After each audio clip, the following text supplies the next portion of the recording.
বাঁশ পাতা নিয়ে এসে চিবিয়ে খাচ্ছে, তুমি চিন্তা করে। এই মতো ভাত খেলো। এই তুই বাঁশ পাতা খাচ্ছিস না, তোকে খেতে দিই না নাকি রে? হ্যাঁ দিই।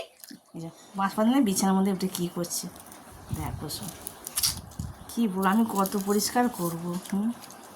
পরিষ্কার করতে ভোরবার তো উঠে হালা হয়ে যাচ্ছে পরিষ্কার করতে করতে। কী অবস্থা করেছে, এত দুষ্টুপনা করে না ও বন্ধুরা, দেখো নিজেই পাগল হয়ে যায় যেন। এতক্ষণ ধরে ঘুমোচ্ছিল, এই পরিষ্কার করাবো, এই নোংরা করে বাঁশ পাতা খাচ্ছি। হ্যাঁ, এই তোর কি শরীর খারাপ হচ্ছে? তুই বাঁশ পাতা খাচ্ছিস? তোকে তো ওষুধ খাইয়েছি রে আজকে। হ্যাঁ, তুই বাঁশ পাতা খাই, তোকে খেতে দিই না নাকি? বল তুই, কী অবস্থা, কী রোগ মুখ সব।